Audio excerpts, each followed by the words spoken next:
After enduring 3 years of bullying from Christine, the most popular girl in school, I used her photos to start an online relationship with a powerful CEO. He was gentle and generous, his only flaw being how clingy he was. Soon, with my quick wit, I managed to get a considerable amount of living expenses from him. The day I decided to disappear, I casually asked, "What would you do if I suddenly vanished?" He fell silent for 2 seconds, then said in a low voice, "You really shouldn't try." I didn't think anything of it. I just blocked him and deleted his contact. Later, Christine and I both got internships at a multinational corporation. The day I reported for duty, the chairman of the corporate headquarters happened to be on an inspection tour. I stood at the back of the crowd, looking up, and saw a face that shouldn't have been there. My mind went blank for about 3 seconds, then I saw his gaze fall on Christine. He paused for a moment, then strode towards us. His name was Maximilian. Maximilian, 32 years old, was the current CEO of the Maximilian Group, with a net worth exceeding $10 billion.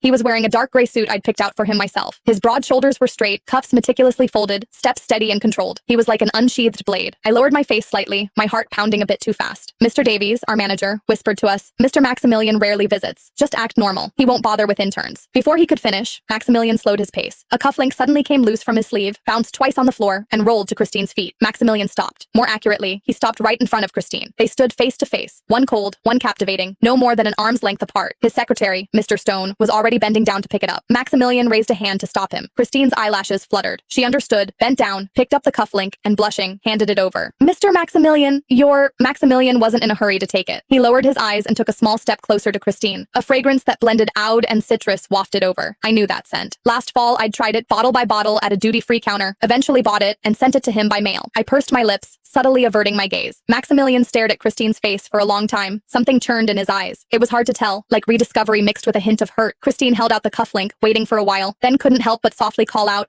"Mr. Maximilian." Maximilian snapped out of it, took the cufflink, his fingertips brushing her palm, and said in a low, slightly hoarse voice, "Christine." Christine's face turned completely red. "Yes, I'm Christine, Mr. Maximilian." Maximilian didn't speak, just stared at her face for a moment longer before turning and walking away. Only then did I dare to exhale, my back drenched in sweat. I slumped back into my desk chair, pulled out my phone, and searched Maximilian. My screen filled with financial news. I slowly took a breath. I'd been in an online relationship with Maximilian for 2 whole years, using Christine's photos and name. In high school, Christine had loudly spread rumors that my mom, who worked as a housekeeper for her family, had stolen things from them. It caused a huge stir throughout the school. My mom lost her job too. I hated her guts. So, I stole Christine's photos and started messing around online using her name everywhere. Got caught cursing someone out? I'd say my name was Christine. Reported for idling in an online game? I'd say my name was Christine. Basically, if anything went wrong, I'd throw Christine under the bus. But Maximilian was an unexpected twist. By the time he found me, I was already deeply involved. For 2 years, he'd call every night. His voice was deep and he spoke slowly, able to sweet-talk anyone into submission. Many times, his voice changed and he'd say things that made my ears burn, and I'd call him shameless. He'd just chuckle softly and sweet-talk me. Later, when he suggested we meet, it suddenly hit me.